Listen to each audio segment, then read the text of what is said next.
My name's Daniel Hart, 41 years old. I build homes for a living. Custom framing, foundation work, the kind of labor you feel in your knees by the time you're 35 and in your back every day after that. Been doing it since I was 19. I run my own crew now. 5 guys, all dependable, nobody fancy. We do solid work. Quiet work. That's kind of my thing. Steady, measured, nothing flashy, but it holds up when the storms come. You'd think a man who spends his days making things straight and strong would know how to fix a marriage. You'd be wrong. My wife, Lena, she's 39, but you wouldn't know it looking at her. One of those women who walks into a room and everyone straightens up without knowing why. Sharp cheekbones, sharper tongue, big eyes that used to look at me like I hung the moon. These days, they look right through me, like I'm a smudge on the window she hasn't gotten around to wiping off. She works in corporate branding, or as she calls it, telling stories that make money. Lena always had the kind of mind that could sell frost to a snowman. When we met, I thought she was dazzling. She still is, in her own way. But you learn fast that living with a sparkler isn't the same as lighting your home with one. We've been married 12 years. No kids, not by choice. That's another story. But we've got the house, the shared bank account, the 2 cars, the photos on the mantle. From the outside, we look like a couple that's made it. On the inside, let's just say the walls have started to crack, and Lena doesn't bother patching them anymore. She just walks past them like they're someone else's problem. Conversations have turned to transactions. Can you pick up milk? Did you call the accountant? What time is your mother coming over? There's no warmth in the words, just the frost of obligations being met with minimum courtesy. Arguments? Oh, those still happen. Sharp, fast, like a blade slipped between the ribs and twisted just enough to let you know it's personal. She knows where to cut, and she does it with the precision of someone who's spent years cataloging your vulnerabilities. Lately, it doesn't even take a reason. I clear my throat wrong, and she's off. God, you're always so basic. That one stuck. Basic. Like white bread or a beige couch. Thing is, I don't yell back. Never been that guy. My father used to say a man who raises his voice has already lost the argument. So I go quiet. Let her wear herself out. But it's getting harder to hold the line. You can only take so many lashes before you start wondering what you're defending. There's this look she gives me now. Eyes narrowed, lips pressed, like I'm a bad decision she regrets but doesn't want to admit she made. I caught her staring at me that way one morning while she thought I was still asleep. That's when I knew. It's not just wear and tear. Something shifted. She's not just annoyed. She's done, at least in her head. But we're still together. For now. We still eat dinner at the same table, though she scrolls through her phone half the time. We still attend functions together, anniversary parties, baby showers, work mixers, and smile just enough to keep the illusion stitched together. Like an old suit that looks fine until you move too fast and hear the seams rip. The truth? I've started to feel like a guest in my own life. Like someone watching the tide slowly pull back from shore, knowing damn well what that means.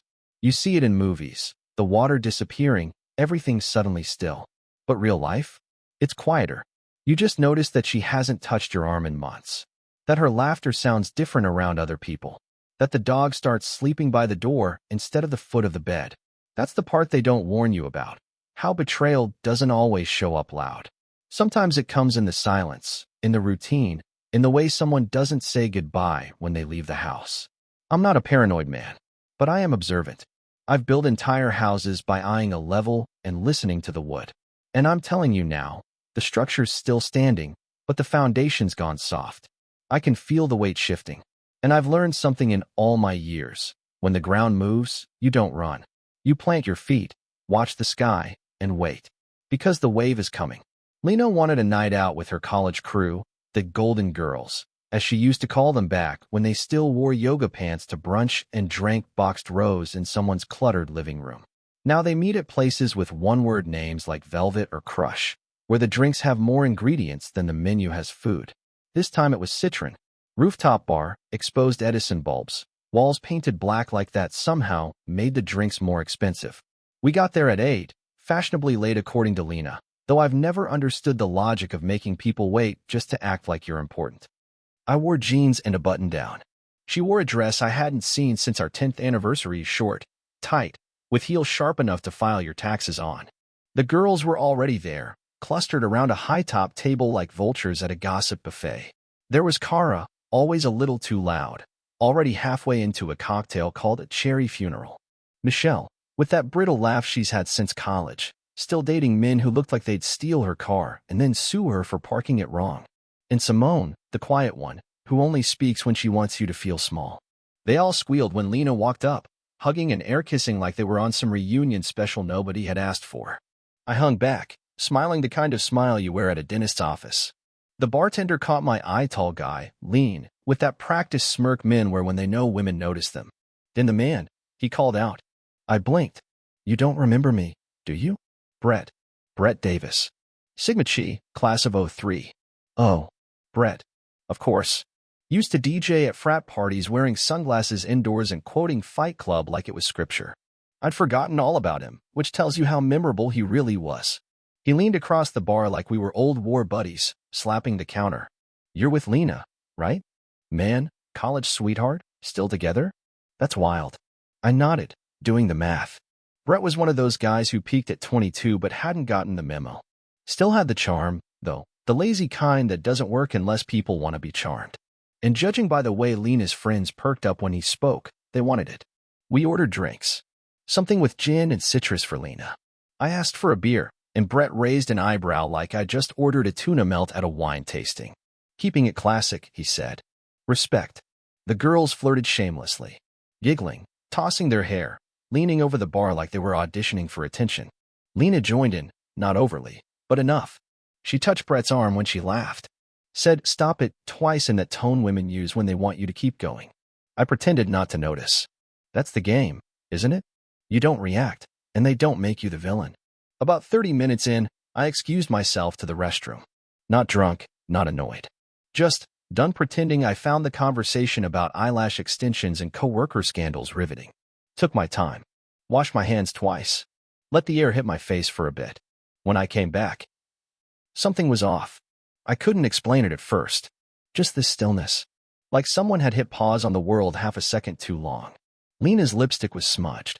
Her hair was slightly out of place, not in the way wind does it, but in the way hands do. Brett was no longer behind the bar. Michelle and Kara looked anywhere but at me. Simone was sipping her drink like it held state secrets. Everything all right? I asked casually, sliding back into my stool. Yeah, fine, Lena said, too quickly. Brett had to grab something from the back, Kara added, almost stepping on Lena's words. I nodded slowly, smiled, took a sip of my beer. People underestimate how much a man can see when he stops trying to be seen. The conversation picked up again, louder than before, like they were trying to cover something. Lena's hand kept brushing imaginary lint from her dress. Her laugh had a different pitch now. Not amused, nervous. I didn't ask, didn't raise an eyebrow, but I watched. Every glance, every shift in posture, every flash of guilt that flickered across someone's face before it was quickly swallowed by fake laughter.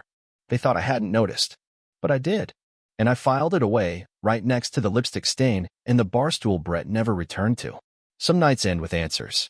Others start with questions you don't ask, not yet. Because if something's been set in motion, it's better to let it run its course. You learn more watching the storm than running into it. After Citron, something shifted. It wasn't immediate, not dramatic. No slam doors, no screaming matches. Just the kind of silence that hums underneath everything, like a power line about to snap. Lena didn't bring up the bar again. Neither did I. She played it off like any other night. But the way she avoided eye contact, the way she wouldn't let me touch her when we got home, that told me everything I needed. The next morning, she acted normal or her version of it. French press coffee, avocado toast, a comment about how I should try dressing like I cared about life. Then she disappeared upstairs for a 45-minute shower and came down dressed like a magazine ad for modern disinterest. She looked good. Too good for someone supposedly working from home all day. That was the beginning. It's not hard to notice new lingerie when you do your own laundry. Tags still on, styles I'd never seen. Lace that wasn't for comfort, it was for theater. I didn't say a word. Just folded it like everything else and tucked it into her drawer. That drawer had once been mine, back when we still slept tangled up. Now I just loaned her the space. Her nights got longer. Work drinks, client dinners, just running errands. I'd ask what time she'd be back, and she'd blink like I'd asked her to solve a math problem. Late, she'd say, keys already in hand. Don't wait up. She stopped saying love you when she left the house. It wasn't the absence of the words that got to me, it was how easy it was for her to forget them. You don't notice erosion until the shoreline's gone. But once you see it, you start to remember the cracks from before. The arguments. The way she'd say things that stuck to your ribs for days. Like the time I came home with sawdust still in my hair and grease on my hands after working a double shift in July heat. She looked up from her laptop, wrinkled her nose, and said, "You smell like poverty." She said it like a joke. But I wasn't laughing. Or when I bought her tickets to a show she used to love, and she replied, "Wow, you remembered something. Gold star." I sat there in that overpriced theater seat thinking, she didn't even mean that to hurt. It just comes naturally now. But this was different. This wasn't just mood swings or passive digs. This was a woman trying to create distance. Carefully. Strategically. And me? I went quiet. Not because I was afraid, but because I was calculating. It started simple. I checked our phone records online, the logins she thought I'd forgotten. There were patterns. New numbers. Repeated late-night calls that didn't match the supposed work events. I watched her closely. Times she said she'd be somewhere, and she wasn't. The way she'd jump at a message but never let the screen angle face me. One night, she said she was meeting Michelle at a wine tasting. I drove by the spot on my way home from a client meeting, because I do have meetings, despite what she thinks. No Lena. No Michelle. Just 20 people in Patagonia vests pretending they know anything about oak. I didn't confront her. That's not how this game works. Because here's the thing, I've been in construction for over 2 decades. I know you don't demolish a house until you know exactly how it was built. You don't scream cheater unless you've got the blueprints, the permits, and the structural report. She'd take half if I made a move too early. The house, the truck, the retirement savings. California's no-fault divorce laws, you can be as wrong as sin and still walk away with the good furniture. Unless, of course, there's proof. Concrete. Undeniable. Legal. So I made a folder. Not on the computer, too easy to trace. A plain black notebook. I labeled it receipts. Not hidden, just misplaced among my work logs. Inside, I started keeping timestamps. Notes. Names. Phone numbers. Anything that felt off. Lena was too busy playing femme fatale to notice I'd stopped asking questions. That's the trick. Stop reacting and people start relaxing. I wasn't heartbroken anymore. I was building something. She thought I was dumb. Ordinary. Passive. She forgot what I do for a living. I don't swing a hammer without knowing exactly where to hit. There's a kind of madness that comes from sleeping beside someone you no longer trust. Not rage. Not grief. Just this quiet, gnawing alertness. Like your instincts won't let you fall all the way asleep. You breathe slow so they don't hear it, lie still so they don't sense it.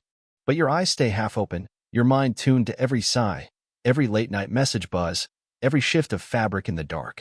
That's what it became with Lena. Sharing a bed and body only. I'd lie next to her as she scrolled her phone, probably texting someone with a nickname she only used when she smiled like that. She thought I was drifting off. But I wasn't asleep. I was gathering. We didn't fight. That was the strange part. There were no slam doors, no dramatic "how dare you"s. Just polite distance. She'd toss a bland "good night" over her shoulder and roll away. And I'd stare at the ceiling, listening to the fan creak and trying not to think about what she was laughing at on that glowing screen. Most men crack under that. I didn't. Because I wasn't emotionally invested anymore. I was strategically invested. There's a difference. I met with a lawyer. Guy named Rick Salgado. Late 60s, chewed on pins like they owed him money, wore wrinkled suits, and looked like he'd seen more courtroom lies than a daytime soap. He didn't ask me why I was there. Just leaned back in his chair and said, "Tell me how bad it is." I told him everything. Minus the emotion. Just the facts. Lena, the changes, the bar, the phone records. He scratched his beard and nodded. "You've got smoke," he said. "Now you need fire." "What kind of fire?" "Video. Screenshots. Location logs. Catch her in a lie. If we can prove infidelity intentional, with evidence that doesn't come from jealousy but from her own actions, well, that prenup you probably haven't looked at since you signed it might actually do something." I didn't say anything, but I knew he was right. Lena didn't respect me anymore. But maybe the law would. So I started laying the traps. First, I offered her a gift. New tablet. Top of the line. "Figured you could use something better for work," I said. She blinked, surprised. "Thanks," she replied, like she didn't trust it. She was right not to. The device was synced to a cloud account she didn't know existed. Every photo, every file, every notification mirrored to a folder on my end. Then I set up email alerts on our shared accounts. Security logins. Password resets. Anything suspicious. I dug into our phone plan's family manager dashboard. Set location tracking to always. No notification. Quiet.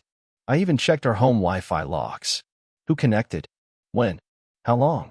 You'd be surprised what a router will tell you when you ask nicely. Weeks passed. Patterns emerged. But still no smoking gun. Just breadcrumbs. Text she deleted. Names I didn't recognize. A sudden interest in freelance consulting with no clients to speak of. Still, nothing I could drag into a courtroom. I started to wonder if I was just going to have to settle for the slow bleed, death by 1,000 cuts. She was too smart, too careful. And I wasn't going to barge into anything half-cocked and lose everything I'd built just to scream, aha. Then, fate stepped in. I don't believe in signs. I believe in timing.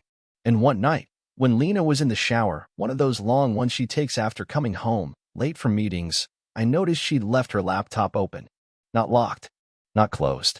Just sitting on the bed like it was inviting me. It was syncing files from her phone. I wasn't even snooping. I just glanced. And there it was, a file named barnight.mp4. At first, I thought it was one of those Instagram reels they make, laughing, posing, cheers ing the camera. But when I opened it, my stomach didn't drop. My hands didn't shake. Because I already knew. I saw the inside of the bar closet. Dim lighting. Brett the bartender, shirt half unbuttoned, grinning like a wolf. Lena, pressed against him, laughing like she hadn't in years. Her hands on him. His hands, well, let's just say they weren't on the small of her back.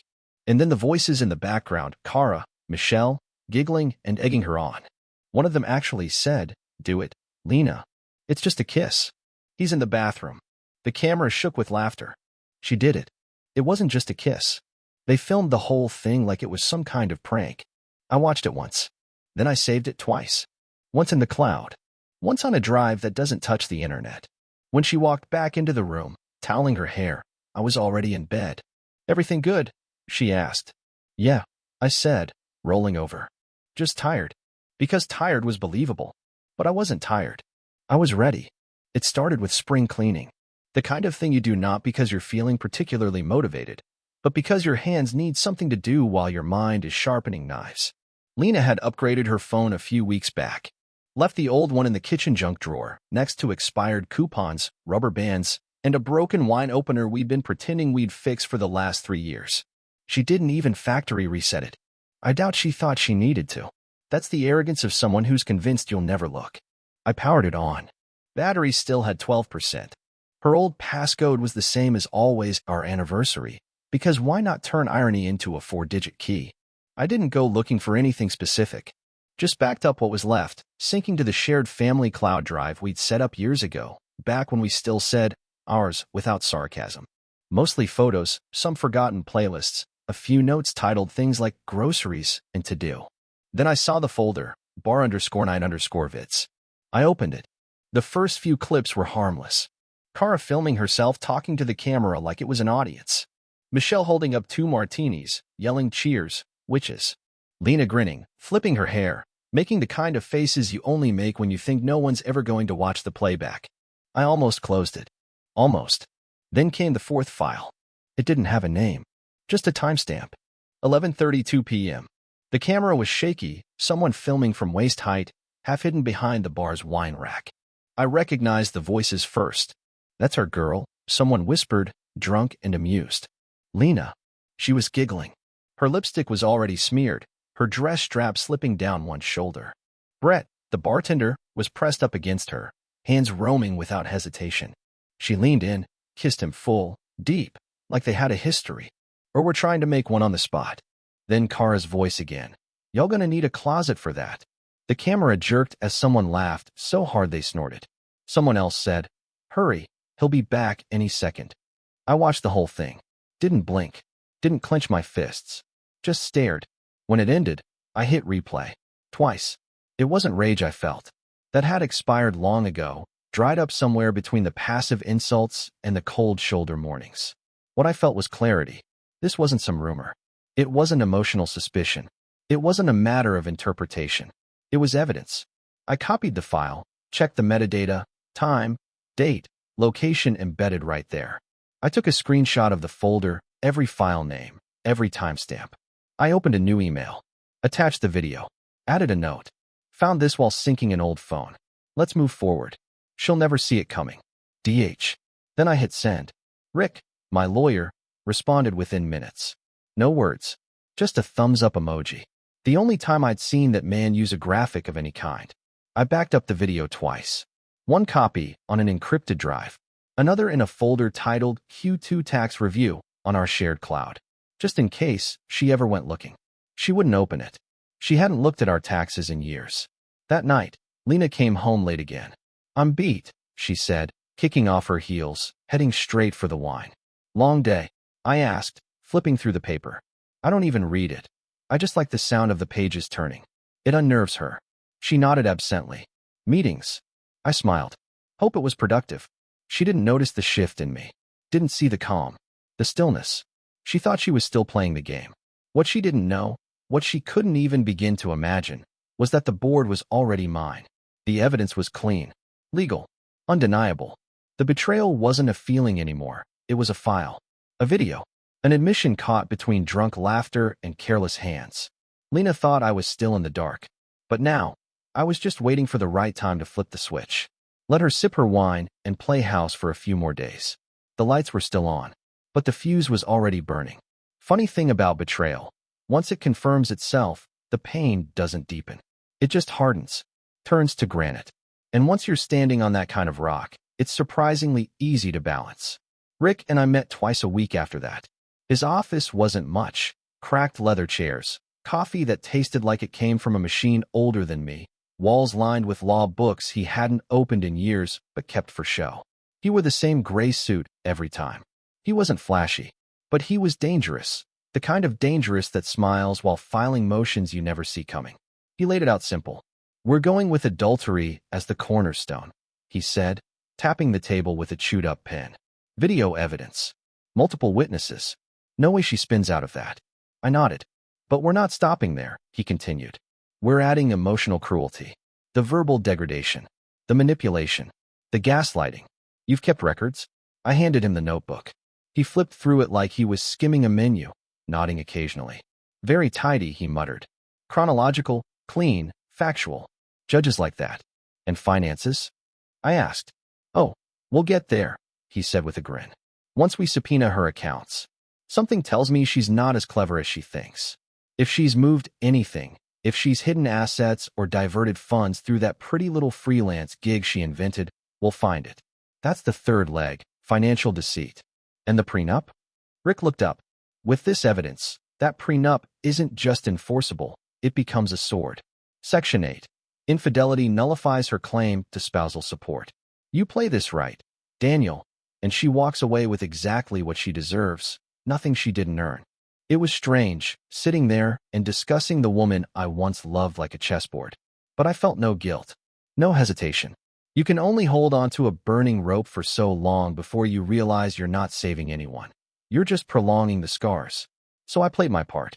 At home, I smiled. I asked about her day, made her coffee in the morning, took out the trash, laughed at her recycled stories. It was performance art, really. She didn't suspect a thing. Or maybe she did, and just assumed she still had the upper hand. Then came the night she finally said it. I've been thinking, Lena said over dinner, twirling pasta she barely touched. This isn't working. I want a clean break. I sipped my wine. Okay. She blinked. Okay. I agree, I said evenly. We've grown apart. I think it's time. She tilted her head. You're being very calm. I smiled. I had a feeling this was coming. You've seemed distant. That part wasn't even a lie. She seemed pleased by my reaction, or lack of one. Like she thought she was finally calling the shot, handing me the pink slip on a marriage she'd already emotionally vacated months ago. I think we should try mediation, she said, spearing a tomato. We can split things civilly. I'm happy to keep the house if you prefer cash value. I assume you'll want the truck. I nodded along. Sure. We can look into that. I could see it on her face she thought she'd won. That I'd just roll over, nod, sign where I was told. She didn't know I'd already filed first. Didn't know the judge had already been assigned. Didn't know the evidence was already in play, She smiled, the queen in her final act. It's good we can be adults about this. I raised my glass. To maturity. She toasted with me, oblivious. Still in costume. Still reading from a script that had already been rewritten behind the curtain. When she went upstairs, I sat in the quiet for a while. The pasta had gone cold. I didn't touch it. I wasn't hungry. I was patient. The legal papers would arrive in 48 hours. Rick would make sure of it. Served at work, during a meeting, public, humiliating, and perfectly timed. The video, the financial audit, the witness statements, all included. And her signature? It wouldn't be needed. Because by then, she'd realized something too late. This wasn't her stage anymore. And the audience had already applauded the new lead. There's a look some people wear when they think the world owes them a standing ovation. Lena had perfected it. Court date was 3 days out, and you'd think she was prepping for a magazine shoot, not the legal equivalent of a slow-motion car crash. She came downstairs in a blazer she hadn't worn since the Christmas party at her old firm, lipstick sharp, heels sharper, a perfume cloud that could suffocate honesty at 20 paces. She sat across from me at the breakfast bar, stirring coffee she wouldn't drink. Just so we're clear, she said, her voice crisp like she was closing a deal. I want the house. I nodded like I was considering what to eat for lunch. And I'll need support for a while, she added.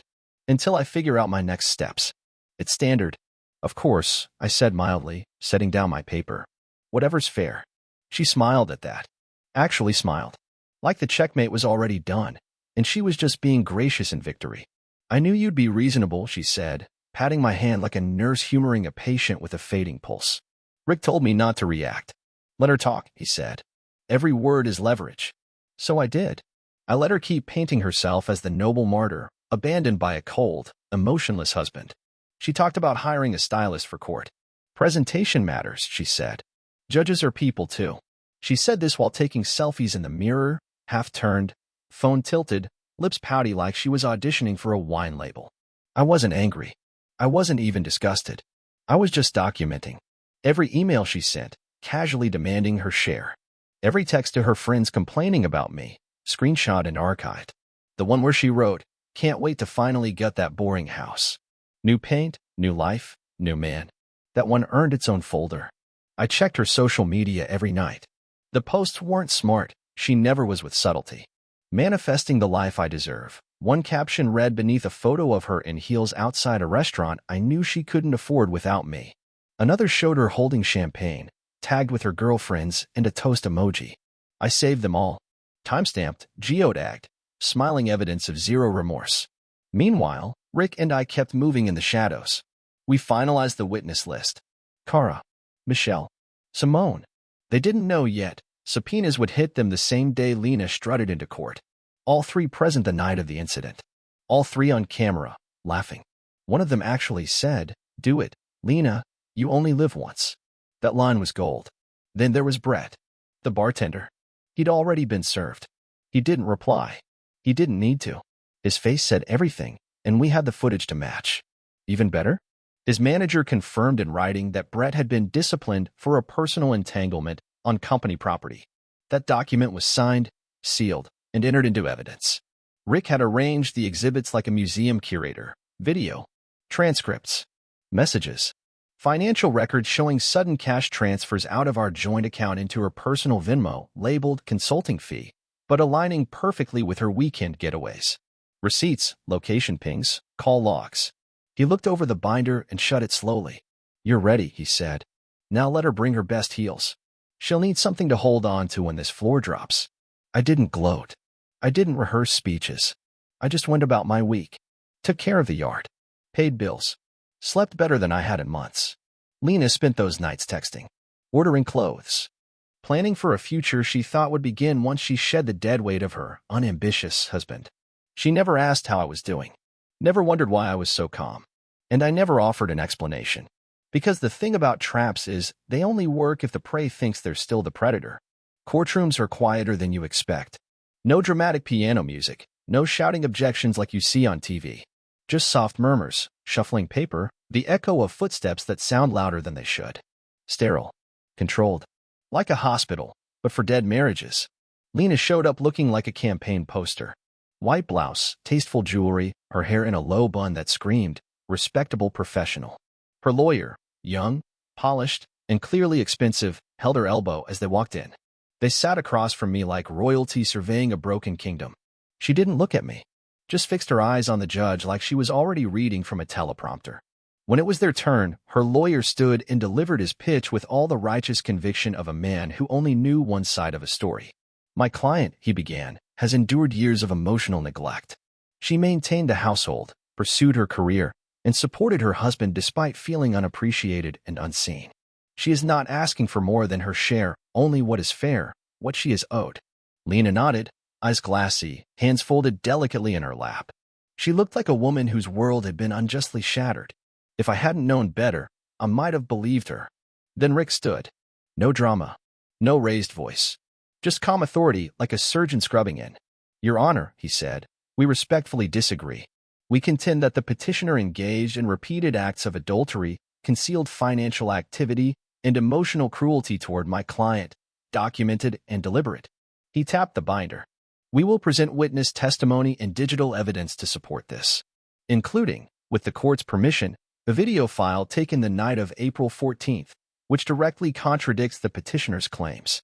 Lena's head turned just slightly, enough for me to see the first crack in the mask. The judge nodded. Proceed. Rick handed over the thumb drive like he was delivering a breakfast menu. The screen lit up. The video played. There she was, laughing, swaying, lips on Brett like she couldn't breathe without him. His hands, well, let's say they were thorough. Her friends in the background, egging it on. Y'all gonna need a closet. Kara's voice rang out. Laughter. Muffled moaning. A door closing. I didn't look at her. I looked at the judge. His eyes narrowed slightly, then flicked toward Lena. Her lawyer shifted in his seat. When the video ended, the silence in the room was heavy. Lena blinked fast, mouth slightly open. That video doesn't tell the whole story, she stammered. The judge raised an eyebrow. Would you like to clarify? It was one night, she said, voice trembling now. We were drinking. It was stupid. My friends pushed me. I wasn't thinking clearly. It didn't mean anything. Rick stood again, still perfectly calm. And yet, Your Honor, the encounter did not occur in isolation. We have screenshots of messages between the petitioner and the individual in the video. There is evidence of continued contact, including one message from the petitioner stating, and I quote, "My husband's clueless. I feel alive again." Lena's face drained of color. One by one, her friends were called, subpoenaed, sworn in, and suddenly the laughing wine night trio turned into stuttering witnesses, each more uncomfortable than the last. Kara tried to spin it as just playful fun. Michelle said she barely remembers anything. Simone claimed she'd stepped away before anything happened, forgetting, of course, that she'd been caught in the background of the footage laughing and filming. Every deflection was met with receipts. Every half-lie shattered on contact with the truth. Lena tried once to interrupt. This is being taken out of context. But the judge shut it down with a simple hand. And I sat still, didn't flinch, didn't blink. I didn't gloat, didn't sneer, didn't revel. I just watched her fall apart under the weight of her own fiction. Because this wasn't about revenge. This was about truth. And truth, when delivered cleanly, doesn't need to scream. It just needs to be undeniable. The ruling came with all the fanfare of a gavel tap and a monotone summary. Courtrooms don't do drama, just declarations. But in that quiet room, surrounded by tired carpet and stale air, a marriage officially died. Given the evidence submitted, the court finds the petitioner engaged in marital misconduct, the judge said flatly, as never leaving the bench. Specifically, adultery. Lena didn't look up. The prenuptial agreement will therefore be upheld in full. Financial compensation to the petitioner will be limited to items explicitly stipulated therein. No spousal support will be awarded.